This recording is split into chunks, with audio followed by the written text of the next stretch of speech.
नमस्कार बच्चों। Last video हमने अनुवाद के बारे में पढ़ा, कुछ एग्जाम्पल किए गए। इस वीडियो में अनुवाद के बारे में अध्ययन करेंगे। तो हमने कल पढ़ा था अनुवाद के बारे में, अनुनाद के बारे में हमने अध्ययन किया था। अनुनाद की कंडीशन पढ़ी थी, अनुनाद के नियम पढ़े थे, कुछ एग्जाम्पल किए थे। मैं बता दूं अनुनाद को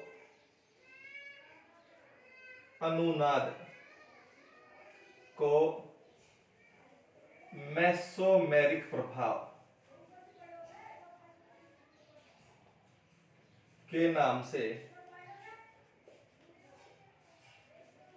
जाना जाता है। क्या अपन ने अनुनाद को मेसोमेरिक प्रभाव यानी कि कैपिटल एम के नाम से जाना जाता है। अर्थात अनुनाद को अपन रिप्रेजेंट करना चाहें तो अनुनाद रेजोनेंस के लिए कैपिटल आर और मेसोमेरिक प्रभाव के लिए कैपिटल। तो इनके लेटर के आधार पर अनुनाद को, कैपिटल लेटर के आधार पर अनुनाद को दो भागों में बांटा गया। नंबर एक प्लस एम या प्लस आर प्रभाव। देखो तो बेंजीन वलय से जो समूह जुड़े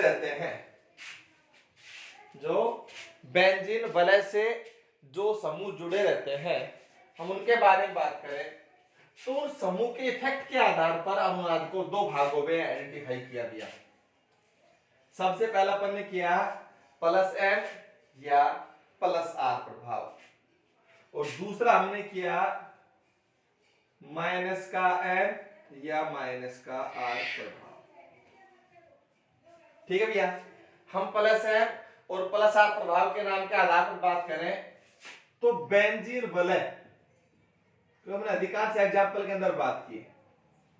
यहां पर जो ना बेंजीन शब्द का प्रयोग किया, आप वलय शब्द का प्रयोग कर सकते हैं। से जुड़े समूह, बेंजीन वलय से जुड़े समूह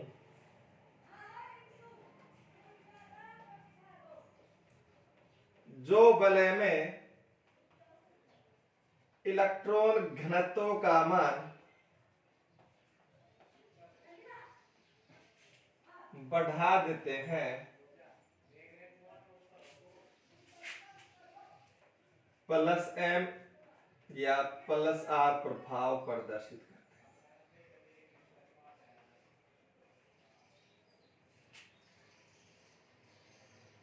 तो कौन कौन से समूह हैं जो किसी वलय से जुड़े रहते हैं? तो बेंजीन वलय में इलेक्ट्रॉन घनत्व का मान बढ़ता है। मैं उन समूह के बारे में अध्ययन करना चाहूं। अल्कोहल, प्राथमिक एमीन, द्वितीयक एमीन, हैलोजन, एल्कोक्सी आदि जो होते हैं जो बेंजीन वलय में इलेक्ट्रॉन घनत्व का मान बढ़ा देते हैं। तो ध्यान दे भैया, यदि किसी भी बेंजीन वलय से इनमें से कोई भी समूह जुड़ा रहता है, और बहुत सारे हो सकते हैं इनके अलावा, तो बेंजीन वलय के अंदर इलेक्ट्रॉन घनत्व का मान बढ़ता है। और ध्यान रखें, जब बेंजीन वलय में इलेक्ट्रॉन घनत्व का मान बढ़ता है तो जो बेंजीन रिंग जो होती है उसमें ऋणावेश घूमता है। क्या होगा? यदि बेंजीन वलय से जुड़ा समूह प्लस एम या प्लस आर प्रभाव प्रदर्शित करता है, यानी कि इनमें से कोई समूह जुड़ा रहेगा, तो वह यौगिक जो है हमारा प्लस एम या प्लस आर प्रभाव प्रदर्शित करता है। आर का मतलब रेजोनेंस और एम का मतलब मेसोमेरिक, उन्हीं के आधार पर इनके वर्ड लिए गए। तो ये समूह जब जुड़े रहेंगे तो बेंजीन वलय के अंदर क्या होगा भैया? जो ऋणावेश होता है वो घूमता है। ठीक है भैया। दूसरा आता है माइनस का एम या माइनस का आर प्रभाव। अपन ने कहा बेंजीन या कोई भी वलय हो सकती है, बेंजीन या वलय। से जुड़े समूह जो वलय में इलेक्ट्रॉन घनत्व का मान कम या घटा देते हैं, माइनस का m या माइनस का r प्रभाव प्रदर्शित करते हैं।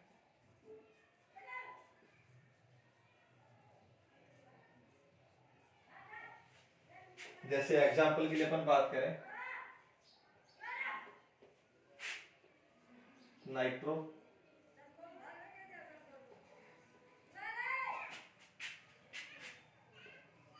कार्बोक्सी, एल्डिहाइड, कीटोन, एस्टर आदि। यदि किसी भी वलय से समूह जुड़े रहेंगे तो हमारे माइनस का m या माइनस का r प्रभाव प्रदर्शित करते हैं। क्यों करते हैं बेटा? क्योंकि ये जो कंपाउंड है, ये जो यौगिक है, ये जब किसी भी वलय से जुड़ते हैं तो उसके अंदर इलेक्ट्रॉन घनत्व का मान कम कर जाता है। वो बताएंगे भी आपको कि इलेक्ट्रॉन घनत्व का मान कैसे बढ़ा, घनत्व का मान कैसे घटा, भी इसी वीडियो पर डिस्कस करेंगे।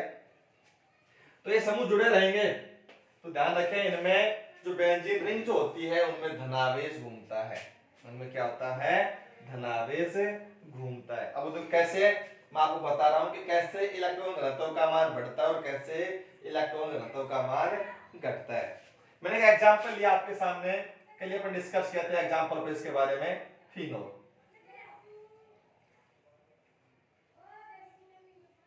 मैं केवल और केवल इस वीडियो में ओनली फॉर आपको ये बता रहा हूं कि कैसे धनावेश का मान बढ़ा, कैसे धनावेश का मान घटा। तो भैया ध्यान दें, जो कल अपना जो नियम नंबर 2 था वो क्या कहता है कि एक द्विबंध और संयुग्मी अवस्था पर लोन पेयर होता है। तो देखो ये भैया जो लोन पेयर था, इलेक्ट्रॉन का जो जोड़ा था, दोनों किसके थे? ऑक्सीजन के। यहां पर जो है, यहां पर कौन है? कार्बन एटम है।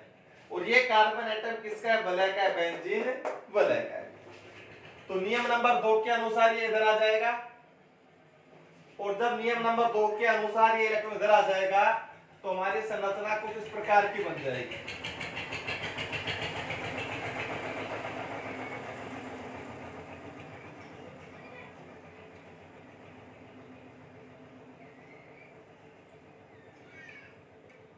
ठीक है भैया, इसने अपना लोन पे दे, यहां पर कौन आगे बेटा? आपका नेगेटिव। एक बात को समझिए, देखो ये जो इलेक्ट्रॉन थे, ये लोन पेयर के इलेक्ट्रॉन अपने क्रॉस से दर्शा रखे थे। अब देखो ये जो कार्बन था ये किसका है? बेंजीन वलय का कार्बन। हम इस संरचना में देखिए जितने इलेक्ट्रॉन है, अपन गिनना चाहें इस पूरे इस कार्बन के पास इलेक्ट्रॉन कितने? 1 2 3 और 4। ये अपन देखें कि इस कार्बन के पास केवल एकल बंध है बाहर से, अंदर तो 3 बंध है भी आपके। और ये जब इलेक्ट्रॉन पे इधर आ गया तो इस कार्बन के पास ये एक इलेक्ट्रॉन और हो गया। जितने इसके पास थे तो इसी के पास है, नेगेटिव आ गया भी आपका, परंतु बाहर से एक इलेक्ट्रॉन इस कार्बन के पास और आ गया। तो हम देखें कि इसकी तुलना में इसके पास एक इलेक्ट्रॉन बढ़ा इस वलय के अंदर। किसके अंदर भैया? इस वलय के अंदर। और जब इस वलय के अंदर इलेक्ट्रॉन घनत्व का मान बढ़ा, यानी इलेक्ट्रॉन की संख्या बढ़ी, तो आकार तो निश्चित है इस बेंजीन वलय का, तो उसमें एक इलेक्ट्रॉन बढ़ गया जिससे इसके घनत्व का मान बढ़ जाता है। ठीक भैया, समझ में आया? कैसे इस कार्बन के पास, ये कार्बन बेंजीन वलय का है, इसके पास इलेक्ट्रॉन बढ़ा, और जब इसके पास इलेक्ट्रॉन बढ़ गया तो क्या होगा भैया? इस वलय का घनत्व का मान बढ़ा। क्यों बढ़ा? इस ऑक्सीजन ने लोन पेयर डोनेट किया, और जब लोन पेयर का दान किया तो अधिकार एक इलेक्ट्रॉन पर पाया, और इसने 2 इलेक्ट्रॉन का दान किया, तो इसके पास एक इलेक्ट्रॉन की कमी होगी तो क्या आ गया? धनावेश आ गया, और इस कार्बन के पास एक इलेक्ट्रॉन अतिरिक्त आ गया भैया। ये कार्बन बेंजीन वलय का भी है। दूसरा मैं एग्जांपल आपके सामने देख रहा हूं भैया,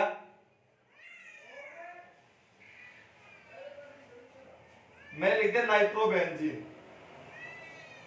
NO2 की स्ट्रक्चर जो होती है वो इस प्रकार से होती है, N double bond O lone pair O।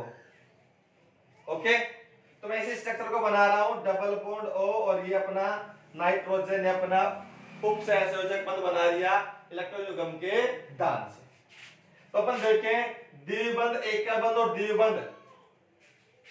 तो आपने जब अनुनाद का नियम नंबर 1 पढ़ा था तो वहां पर एक ही बात पढ़ी थी कि जब दो द्विबंध एकांतर क्रम में होते हैं तो एक द्विबंध के इलेक्ट्रॉन दूसरे द्विबंध की ओर विस्थापित कर देते हैं। परंतु यहाँ पर दिक्कत जो आ रही है वो ये आ रही है कि यहाँ पर ये तो कार्बन है, ये भी कार्बन है, बट ये नाइट्रोजन है, ये ऑक्सीजन है। और हमें एक बात पता है कि जिसकी इलेक्ट्रॉन नेगेटिविटी का मान ज्यादा होता है वो इलेक्ट्रॉन ग्रहण करता है, और जिसकी इलेक्ट्रॉन नेगेटिविटी यानी कि विद्युत ऋणता का मान कम होता है वो इलेक्ट्रॉन का त्याग करता है। देखो जब दो द्विबंध एकांतर क्रम में होते हैं तो एक द्विबंध के इलेक्ट्रॉन दूसरे द्विबंध की ओर विस्थापित हो जाते हैं। ऐसा हमने अनुनाद के नियम के अंदर पढ़ा था भैया। और तो यहाँ पर समस्या क्या है कि यहाँ पर जो द्विबंध है वो कार्बन कार्बन के मध्य है, और यहाँ पर जो द्विबंध है नाइट्रोजन ऑक्सीजन के मध्य है।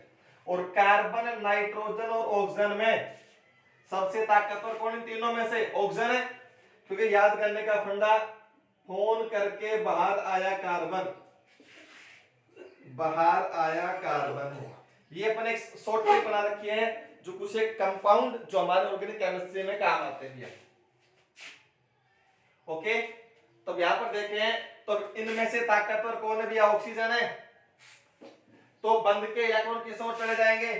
ये दोनों जो पाई बंध के इलेक्ट्रॉन थे ये दोनों इलेक्ट्रॉन ऑक्सीजन के पास आ जाएंगे, और ये दोनों इलेक्ट्रॉन कार्बन कार्बन वाले बेंजीन वाले से बाहर आ जाएंगे। यहां पर तो स्थिति किस प्रकार से बन जाएगी भैया? कुछ इस प्रकार की स्थिति हमारे पास बन रही है।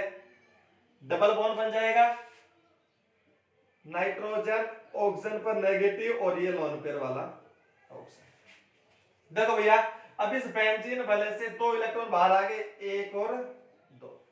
हालांकि एक इलेक्ट्रॉन अब भी इस कार्बन के पास है, परंतु एक इलेक्ट्रॉन किसके पास चला गया भैया?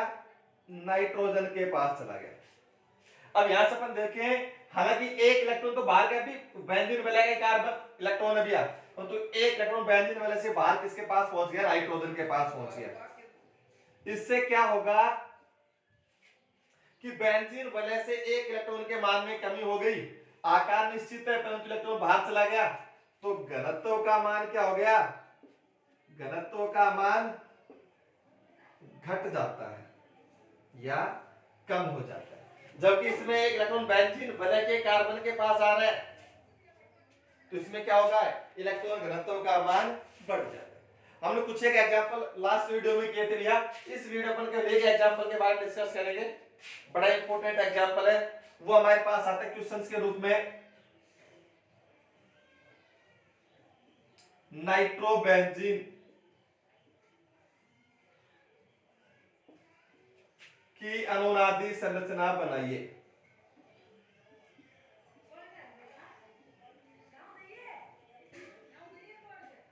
नाइट्रोबेंजीन की अनुनादी संरचना बनाइए।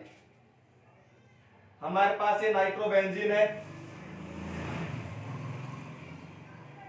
हमने बताया भी था कि जो माइनस का एम प्रभाव दर्शाते हैं उनमें धनावेश बेंजीन वलय के अंदर घूमता है। ओके, हम उसी को फॉलो कर रहे हैं। द्विबंध, एकल बंध और द्विबंध, जब दो द्विबंध एकांतर क्रम में होंगे तो एक द्विबंध के इलेक्ट्रॉन दूसरे द्विबंध की ओर विस्थापित हो जाएंगे, परंतु सदैव अधिक विद्युत ऋण तत्व इलेक्ट्रॉन ग्रहण करता है और कम विद्युत ऋण तत्व इलेक्ट्रॉन का त्याग करता है। तो ये इलेक्ट्रॉन यहां पर आ जाएंगे, ये दोनों इलेक्ट्रॉन ऑक्सीजन के पास चले जाएंगे।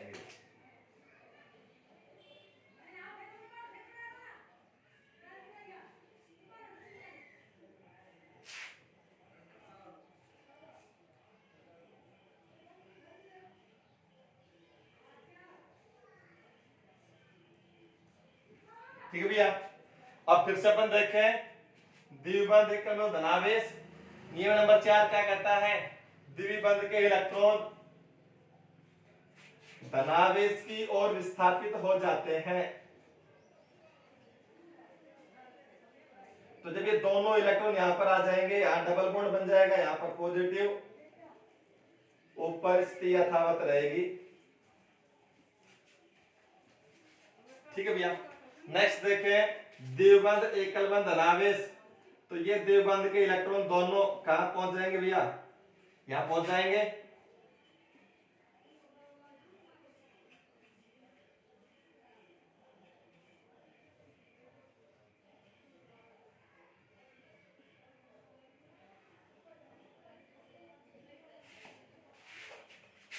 आगे अपन देखें भैया द्विबंध एकल बंध धनावेश, ये दोनों यहां पर आ जाएंगे।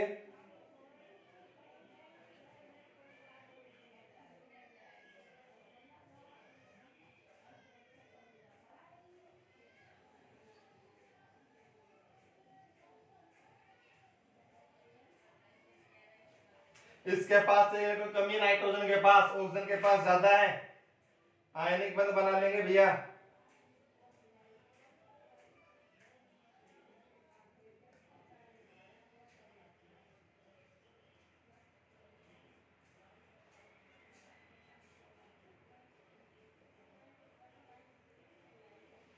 ठीक है भैया।